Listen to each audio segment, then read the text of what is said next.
Hi, folks. This is Mark by Mark A. Foster, Ph.D. for the Institute for Dialectical Meta-Realism. No, I did not forget to put on my hat.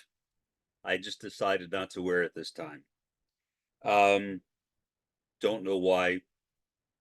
Just on the spur of the moment, I said, I will not put on my hat, and I didn't put it on. I am not the first little-known public intellectual to notice this.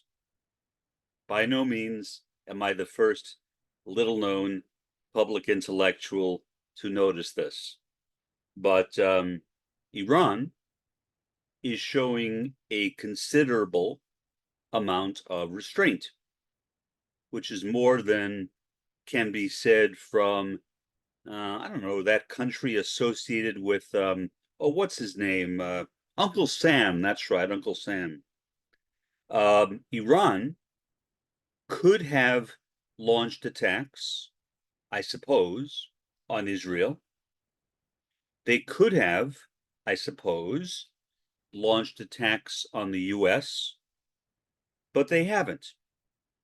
They have issued very strongly worded condemnations, but that's it. Why? Well, I think the answer is obvious. Um, Iranian officials know that they are outflanked by Israel and certainly outflanked by the US. So even if they attempted some kind of reprisal against either of those countries, they would lose. And Iranians are not stupid. In fact, I have known a lot of Iranians in my lifetime. A lot. I would say thousands. I would say that I have known more Iranians than I have known people born in any other country except for the US. That is true. I have. And what you learn very quickly when you meet Iranians and have an even brief conversation with them is that they are nobody's fool.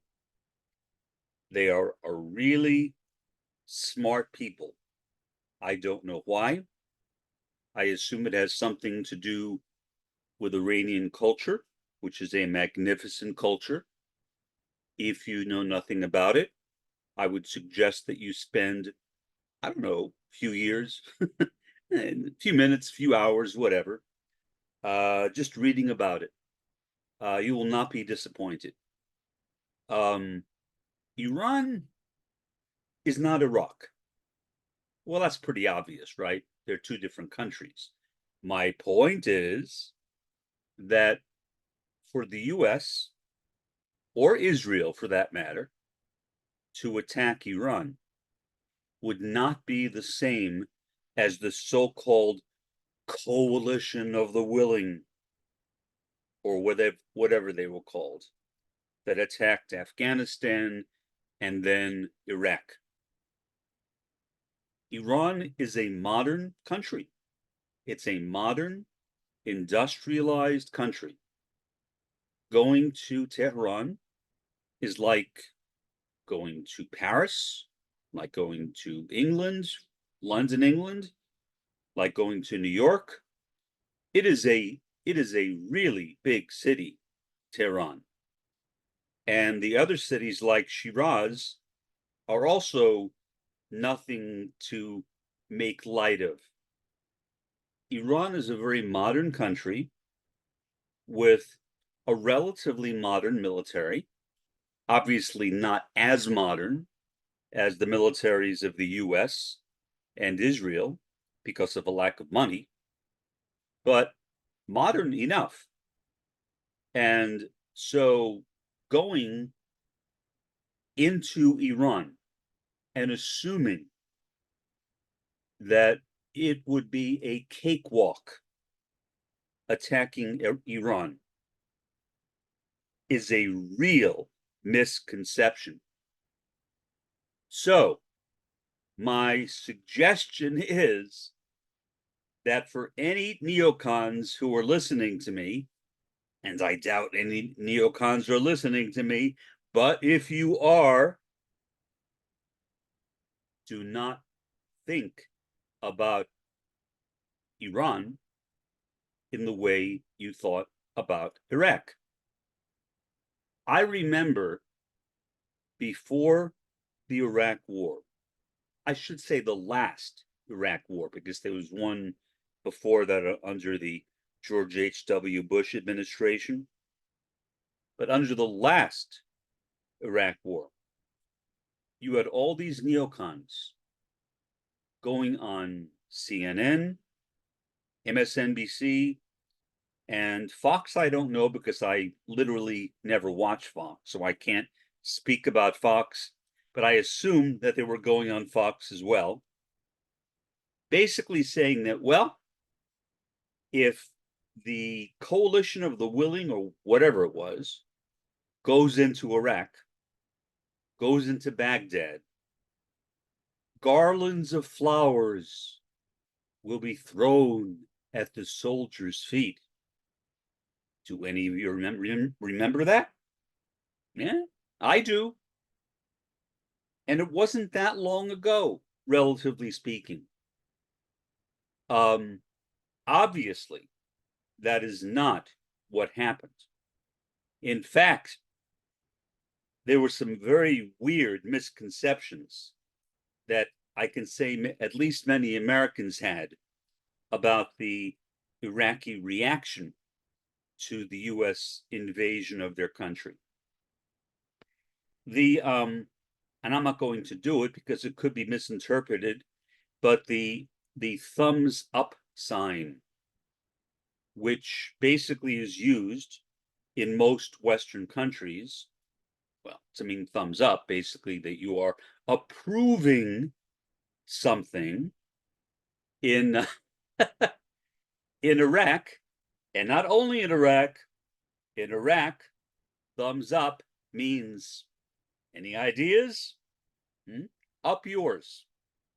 So the same finger gesture has two entirely different connotations in the United States and in Iraq. Nobody wants to see their country invaded. Nobody. Well, maybe that's an exaggeration. I mean, personally, I wouldn't mind if somebody invaded the US and took it over. I really would not. I'm not joking. Maybe I'm laughing, but I'm laughing out of, well, kind of a nervous laugh. But I really do feel that way. I would not be unhappy if some other country invaded and took over the US. Well, as long as it was a good country, as long as it was a good third world country that came in and took over the US. I don't know, Cuba maybe? Cuba sounds good, but I could think of a lot of other countries that I would also be very happy to see invade and conquer the US.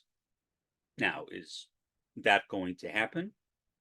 Well, no, not now anyway. No country is as militarily powerful as the United States of America. So if they tried, they would literally be blown out of the water. There is no chance that any country, especially a third world country, would have against the US military. They just couldn't win. They would basically lose instantly. Not only would the people who tried to conquer the US lose, but the country that sent the military over, I suspect, would pretty quickly be in shambles. So I don't think that there's going to be any imminent invasion of either the US or of Israel. much as there was no invasion of the US by any country after the Afghanistan and Iraq wars. But it does seem to me, and maybe I'm wrong, and I kind of hope I'm wrong in some ways, and maybe I hope I'm not wrong in others. I just have this sneaking feeling in my body, and don't ask me where in my body, but somewhere in my body, that the US is simply itching for a war against Iran. I mean, both Israel and the US, with its supporters, like Britain, have already attacked the Houthis in Yemen. Several times, in fact. But the Yemenis have no way of getting back at the US or Britain. I mean, they may have a military, but it is certainly not sophisticated enough to go to war against the US and the UK. So I don't see that in the cards at all. What that means, I guess, is that I'm saying that there is little chance, at least for now, that there will be a third world war. I'm not saying it will never happen. In fact, I think that the kind of game that the US is playing right now by sending weapons and money to Israel, a country that is right now engaged in conquering and attempting to take over the Gaza Strip. But in spite of that, even with all of those things considered, even taking into account that the average person on the street in the Gulf states does not like Israel very much, especially now. Israel is not in their top 10 list. You're not going to find many Israeli fanboys in the Gulf states. You just won't. Not now, anyway. Maybe not ever, but certainly not in 2024. Israel is widely, and one might, or someone might say, justifiably hated by people in the Gulf states. So what's happening now with the US and Britain bombing Yemen, contemplating whether it does it or not, I have no idea, but contemplating bombing Iran, which I think would be a really, really bad decision. But we have indications from leaked documents from State Department officials that the United States is certainly considering it. Why? I have no idea. It seems almost, if not suicidal, certainly self-destructive. The US would be taking a very, very big risk. Who is one of Iran's greatest allies? Okay, time's up. North Korea. We don't know if Iran has nuclear weapons. We do know that Iran has nuclear energy. Whether they have been able to or have desired to transform that nuclear energy into nuclear weapons is unknown. Iran says it hasn't, but I think it's pretty good policy not to believe what countries say, not to believe what the head of any country says, because countries generally speak in the interests of themselves. And if Iran had nuclear weapons, it most likely would not be in their interests to say so. Maybe. I don't know. Maybe it would be. Maybe that would frighten Israel, the US, and the UK off. I'm not sure, but my feeling is that it would not be a good idea. I just don't think it would be a smart thing to say. So whether Iran has nuclear weapons or does not have nuclear weapons, either way, targeting the Houthis in Yemen and contemplating an attack on Iran itself, I can't imagine, I literally can't imagine anything more foolish than that. Well, maybe I can. I think there are a lot of things that the US can do that would be very, very, very foolish. So putting limitations on the capacity for foolishness among Americans, nah, I'm not going to do that. But I will still say that going to war against Iran would be a pretty bad idea. It would not be very smart. And Iran is playing it smart. It is issuing, as I said, strongly worded condemnations, but that's it. It does not want to be associated with any activities that are taking place among Hamas, among Hezbollah, or in Yemen in general. Because Iran knows that there is a target aimed directly on its forehead. And if there is a war, however much more advanced Iran is than Iraq and Afghanistan, Iran would eventually lose, I think. Eventually, Iran would lose. Now, would it be a bloodier war than what we saw in Afghanistan or Iraq? Oh, yeah. Oh, yeah. Definitely a bloodier war. Definitely a lot more Western casualties and fatalities.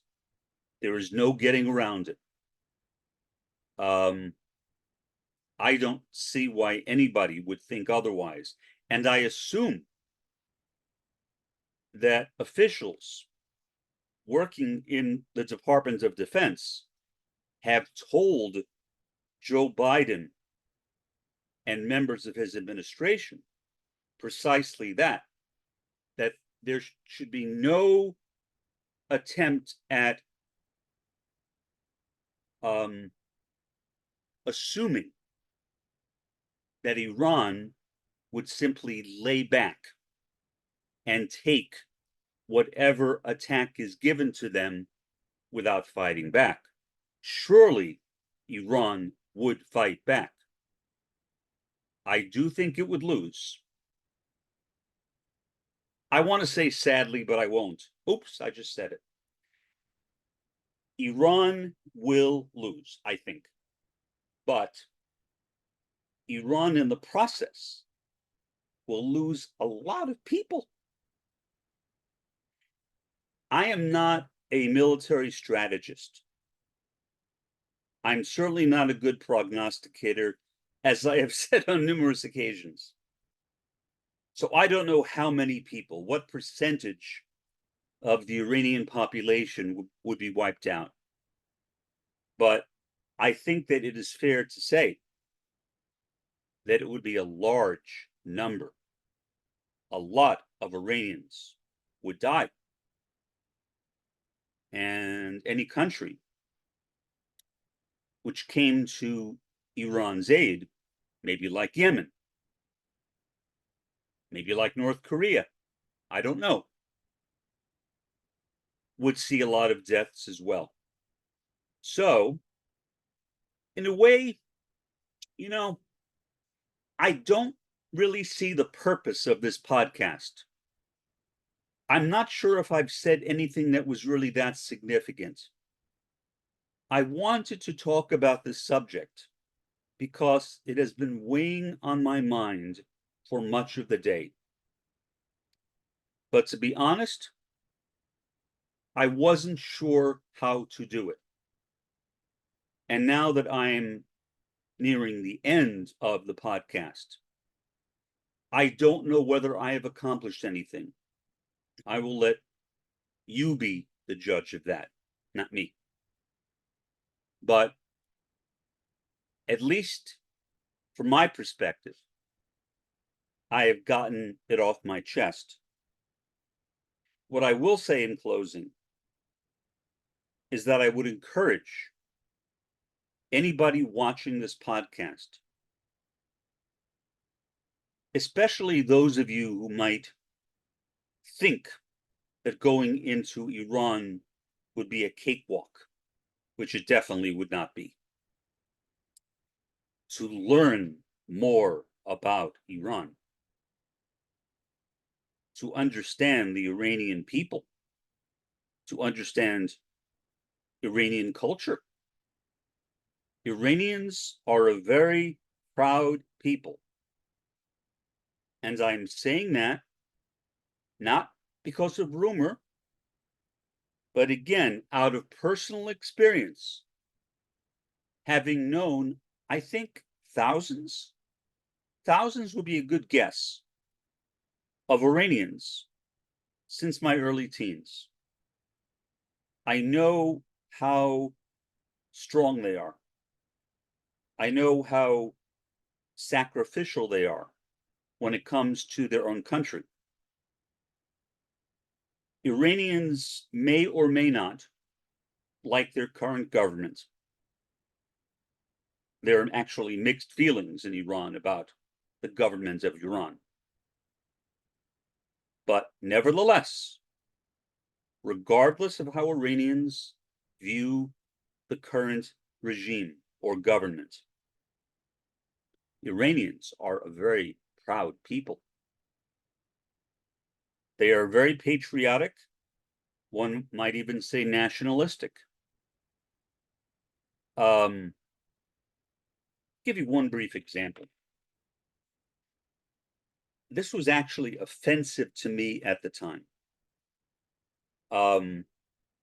If I would have known what I know now, I most likely would have put it in a different perspective. But I didn't. I really hadn't thought about it much. This was back in the 1970s. And I was having a conversation with an Iranian woman who was, I don't know, at least 30 years older than me. At least 30 years. And after the conversation, she said, "You know, you are just like Iranians." And she meant that as a compliment. Now, I like Iranians. I have nothing against Iranians, but I don't think she realized that she was insulting me. What I felt like saying to her, but I didn't. You know, I'm not that trivial. Is, and you are just like Americans. I'm sure she would have gotten my point, but I didn't say anything. Maybe I should have said that. Maybe, but no. There's, what would have been accomplished by that? She meant it as a compliment. To her, she was complimenting me by saying that I am just like Iranians. And I understand that now. I did not back then. I mean, I knew she was complimenting me, but the way she did it just seemed really, really offensive. like she was saying that, we are better than you. Well, to be honest, a lot of Iranians do think that they are superior to certain other nations, just like Americans have that same view, that same kind of nationalism that exists in the US also exists in Iran. Now, I personally am not a fan of nationalism. And as a sociologist, I would distinguish between nationalism and patriotism. Nationalism is the belief that one's own country is the best country in the world. Sound familiar if you're an American? Patriotism is being proud of the things that one's country does, which are good, but at the same time, a willingness to admit mistakes. So now, I am not even sure whether I'm patriotic. I don't think I'm very patriotic either, to be honest. But I'm certainly not nationalistic. Most Americans, though, I know are. So I cannot criticize Iranian nationalism without simultaneously criticizing the nationalism of people in my own country, which I do on a regular basis. In any event, I will leave it there for you to think about. If you have any comments, please leave them directly below this video, or again, as I have said on numerous occasions, make a response video, link it below this video, and I will watch it. I would also humbly ask that you subscribe to this channel. Not because I'm trying to make money out of it. Quite the opposite. I don't want to make money out of it. Take the money and give it to somebody else. But what it does when you subscribe to the channel and when you favorite this particular video is it places this particular channel and video in a higher order of ranking and makes it more likely to show up in people's YouTube feeds. That's the only reason. Other than that, I couldn't care less. For now, this is Mark by Mark A. Foster, Ph.D. for the Institute for Dialectical Meta-Realism. Have a pleasant day and an even better day tomorrow.